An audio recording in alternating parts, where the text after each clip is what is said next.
So sometimes your mixtape got a little mixed up. And that's kind of what happened to me when I turned 45. My plan was to, married, kids, retirement, live a nice, happy life together, but it didn't work out. That was something that I had to learn to cope with, but it was hard. I felt like I had let everybody down. I felt like I hadn't done the right thing. And so we met up at a local restaurant for drinks, 8 o'clock at night, sat down, ordered our drink, and started talking, and just talked and talked and talked. And I remember when he first showed up, I was like, oh, this guy isn't going to like me. And that was my first thought. The whole start, I was convinced I'm just not going to be the right fit. Looking at him, he looks different than his pictures. I'm so not going to be. He was a runner, so fit, healthy, and stuff like that. I'm like, I am so not going to be the right fit for him. And it's not because you're not honest and open with each other. It's just there's only so much that everybody can hear. And that's why, again, I really encourage people to consider talking to a therapist as well, because sometimes it just helps to clear the air, right? And that way you're not bringing all that extra baggage and the negativity that comes with it. It's one thing to bring the kids and bring the experiences, but when you bring the negativity as well, you want to be able to get that out of your system. Hi, and welcome back to 50s Unscripted, and you are joining me, Shelley, as I embrace my second act. And I'm really excited to share these stories. And the goal is to share some of life's unscripted journeys that I've been on. And hopefully from those, you'll glean some resemblance to stuff you've gone through, or maybe something you haven't tried, or maybe even just a little alignment to some of the struggles that you might be having, and just knowing that you're not alone. Today, I wanted to really talk about my story, my life experience as I had to start over. We go through thinking we're going to live life a certain way. You know, you get married, you have kids, it's going to go, and, you're planning your retirement. But what happens when it doesn't go like that? And when I turned 45, I separated, and we have 3 kids. And they were probably, the youngest was 8, the oldest was 13. Middle one would have been about 12. And that changed a lot, right? That was everything kind of upended, not just for us, but for them as well. And I needed to figure out how I was going to cope with that. It was hard. And I'm not going to call it like it wasn't a midlife crisis, but I do look at it as a midlife mixtape mix-up. And so for those of you who don't know what a mixtape is, let me just share a little bit. Growing up, I used to sit with my radio and my tape recorder, and I would have the tape or the little plugs that were still in the tape cassette, and we would record the music that we wanted to listen to, because we didn't have Spotify and we didn't have all those other great tools, and you couldn't just download music. So we would record it and on our little cassette, make our own little mixtape of all the songs we liked, and hope to goodness that the DJ didn't interrupt the end of the song, because then you had to wait for the next one. But if you forgot to take the tape off, or you forgot to poke those little things out, then you could easily erase and record over. So sometimes your mixtape got a little mixed up. And that's kind of what happened to me when I turned 45. My plan was to, married, kids, retirement, live a nice, happy life together, but it didn't work out. And that was a lesson. That was something that I had to learn to cope with, but it was hard. I felt like I had let everybody down. I felt like I hadn't done the right thing. And you do kind of lose a little of your self-confidence. You lose a little of your belief in being a good parent, because, now your kids are having to deal with it, and it's taking a toll on them and the emotions that they feel with it. And it was really hard. And it was terrifying, because it was starting over at 45. What was dating like anymore? What was I going to do? Was I ever going to date again? Was I just going to stay single for the rest of my life? How was I going to do this? Was I going to live alone? What happens when the kids move out? And there's all these sudden what if scenarios going through your head. And so as I said, I'm a mom of 3 amazing young women. And when we separated, probably the hardest part was I had to adjust to the fact that I wasn't going to be there for every first day of school. I wasn't going to be there and have them with me every Christmas. I wasn't going to have them. We shared, right? It's a shared custody arrangement. But there were so many things that I was going to lose that first experience. Like if they had a bad day at school, they weren't always coming home to me for the hug. They weren't always going to come and see me. And it was a lot. My anxiety was really high. I was very sad, a lot of depression and stress and anxiety going through that. And it didn't help that the 2 years prior, I had been trying to figure out what was wrong with my health. It took me 2 years to be diagnosed with fibromyalgia, so a lot of pain. So there's a lot of added stress and pressure at that point too. So it was a really rough time, and there were a lot of things I had to deal with. The first, aside from adjusting to the fact that I didn't have the kids, but the first really big thing I had to adjust to was finding a house and doing it on my own. You know, when you're getting married or when you are married, you're going with your partner to find the house and you're both giving input and you're deciding stuff and you're sharing the costs. And suddenly it was like, okay, I need to find a house that's big enough for all of us, gives us our space, but it also has to be small enough so that when they're not here, I can actually keep the place clean and organize stuff and do things. And then on top of that, it's, okay, now I have to furnish this place. And yes, there was a lot of stuff that came from the house, but I was downsizing now. I wasn't going to have as big a house. There weren't going to be 5 of us all the time. In fact, there was only going to be 1 of us most of the time. So it was downsizing and refurnishing and figuring out what things to purge. So now it's like you suddenly feel like a hoarder because you have way too many things and you're trying to purge and get rid of stuff that isn't as important as others. And then building everything on my own. And I wasn't too bad, but there were a lot of times where, the table or the dresser or whatever I was building, the bottom was on the, the top, or the inside was on the out. And it was fun, sort of.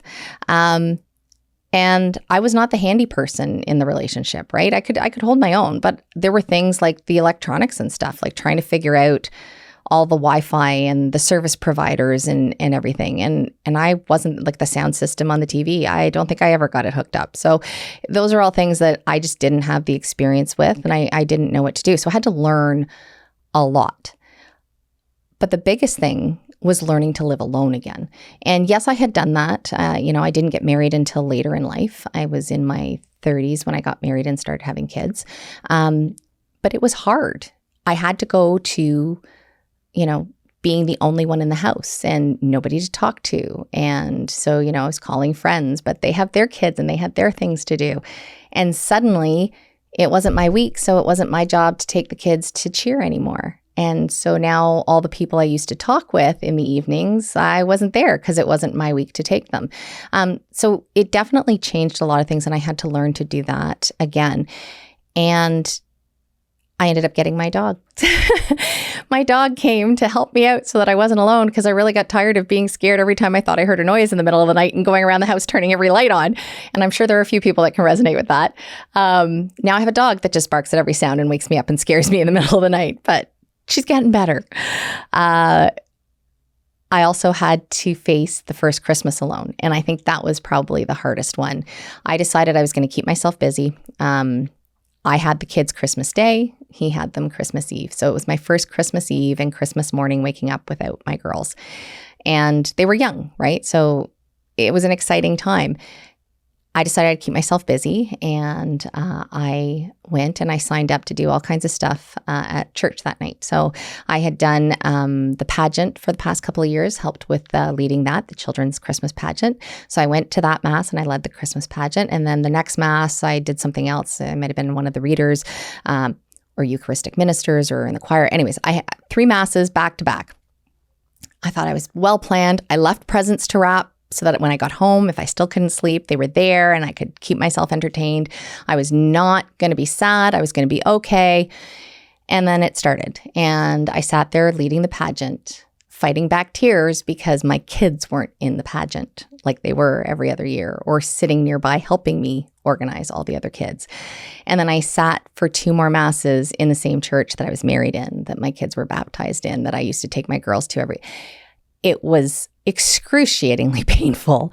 And by the time I got home, I had no desire to wrap any Christmas gifts. I went to bed, curled up in a ball with my dog, and just fell asleep. It was hard. It was really, really hard. And it's not easy. And it's something that a lot of parents have to adjust to, or a lot of people have to deal with when you lose a loved one, or when you go through these major changes and suddenly have to adjust. the next morning getting up was, so non-Christmassy because there were no kids screaming, come on, Santa's been here. But there was that excitement when they got home, and I got to celebrate that. And I had to learn to adapt to those changes. But it really was that being alone and realizing that I wasn't going to have the girls there all the time. I didn't want to be alone and not celebrating. And I decided I needed to get back out and start dating. And I have to admit, dating is very, very different than when I was in my 20s and 30s. And it's hard. I did a number of different dating apps, and some of the people that you meet on there are very interesting. Not all are authentic. You really need to trust your gut. And I jumped in head first. I just jumped in and started going through it. And that was probably my first lesson learned. In hindsight, I should have taken some time to really feel comfortable in my own skin.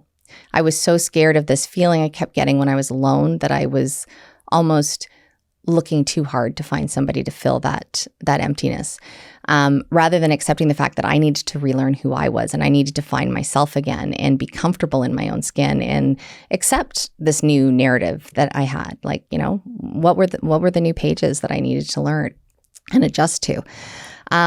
And there were some people I met that were not authentic, and I should have trusted my gut. And there were other people I met who were dealing with their own demons, and I got ghosted, I got stood up, like all kinds of things.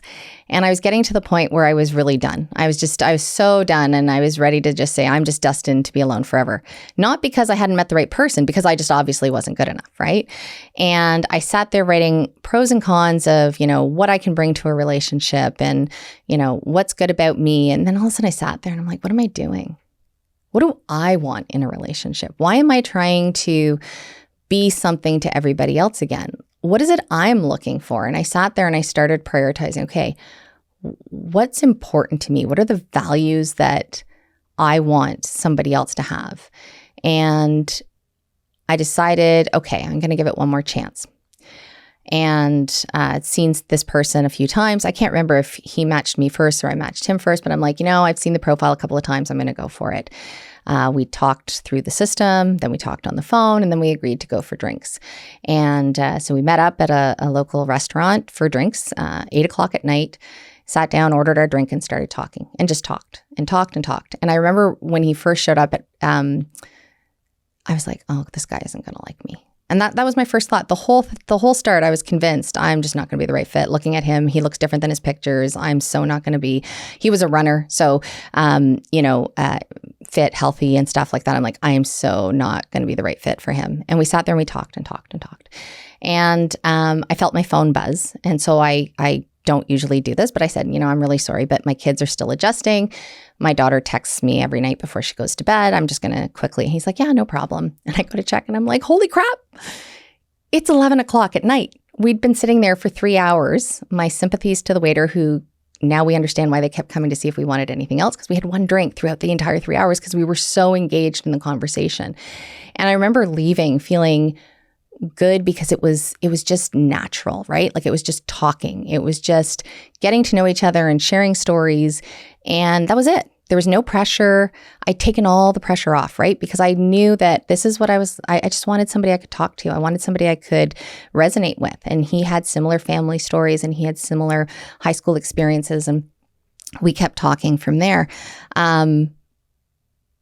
We quickly left because I was laughing because I had to drive to Kingston for my mom's 70th birthday the next morning. So I'm like, oh, that's going to be an early morning. And so off we went. And then I saw him again on the Monday, which happened to be a holiday, and we went for a walk.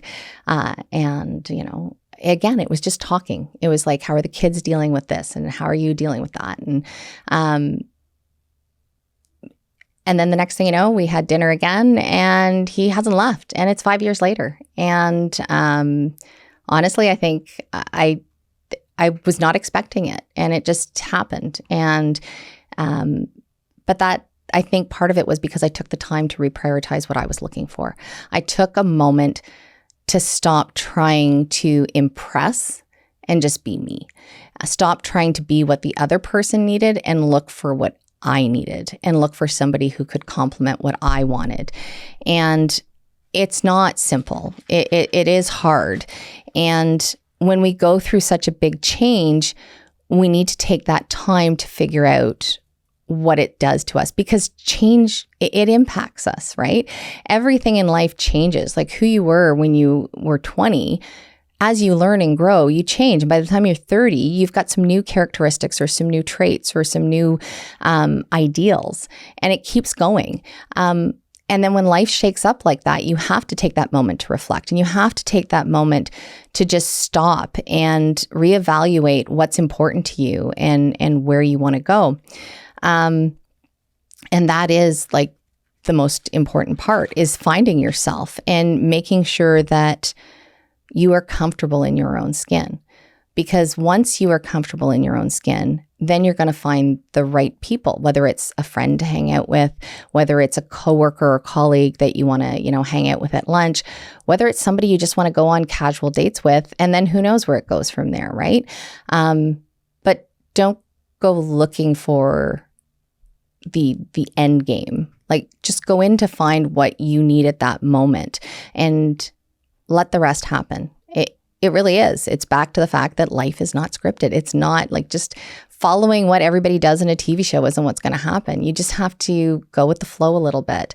And it's scary and it's terrifying. And if you're not somebody who likes that, my kids laugh at me all the time because I don't like, if you tell me there's a surprise, I'm like, just tell me. No, it's a surprise. No, just tell me. I don't like surprises. I just tell me. And that's, part of the journey, right? Is just figuring it out. And even after once you do find, if you're fortunate enough to find somebody else, which, hopefully it's either a close friend or it's, a partner, take the time to continue to grow and learn. Don't just end it there, and don't assume everything's the same as when you were married. I know there's still a lot of conversations. There were things I had to talk about that, I don't really like when this is going on, or I kind of start to get a little worried when you say stuff like this, and same for him. And so we've had those conversations, and it's healthy, and it helps you grow. And the more you understand and know what works for each other, the stronger that relationship can become. And there are things like, there are life experiences that you're going to need to deal with even after you get into that new relationship. We both have kids through other relationships, so we both have other baggage that we're dealing with and have to support each other on. So setting those boundaries of, what are the things that you can talk about and what are the things that you shouldn't be talking about together? Like maybe these things you talk about with your girlfriends and these things we can talk about. And it's not because you're not honest and open with each other. It's just there's only so much that everybody can hear. And that's why, again, I really encourage people to consider talking to a therapist as well, because sometimes it just helps to clear the air, right? And that way you're not bringing all that extra baggage and the negativity that comes with it. It's one thing to bring the kids and bring the experiences, but when you bring the negativity as well, you want to be able to get that out of your system. Probably for myself, the thing I would, looking back, and I think I've already said this a couple times, give yourself grace to find yourself again before you start jumping in. Take the time to put your foot in the water first and just get comfortable with who you are. If it's going out with a couple of close friends and just having a nice night out, if it's going for a nice dinner with a family member, do things that you've always wanted to do. Learn a new hobby. But figure out what makes you tick and figure out what you need to heal before you jump in to that next, so that you don't get caught. You don't want to get caught up in something and then go down the wrong path again. You don't want to get caught up that you distract yourself and try to be everything else that they're looking for versus what you're looking for. And give yourself grace and give yourself permission to grieve that part of your life that didn't go the way it was supposed to. You lost something. So you are grieving for the end of something you thought was going to be different. And you have to give yourself a little bit more time to heal from that. And just trust and believe in yourself and build that confidence. Remember that everybody's story is different and everybody you meet is dealing with different things. Remember that you only know what people are willing to show you. So take a moment and think about all the things that you've done and all the great things, and celebrate who you are and what you've achieved and what you've overcome. And just don't let anything stop you. Even with those bad dating experiences, I didn't stop. I went back again. I dusted off. I tried one more time, and it worked out. So give yourself time, step up, try again, but make sure you've taken time to find out who you are first. I hope that helped a little bit. I hope that you saw something or resonated with something.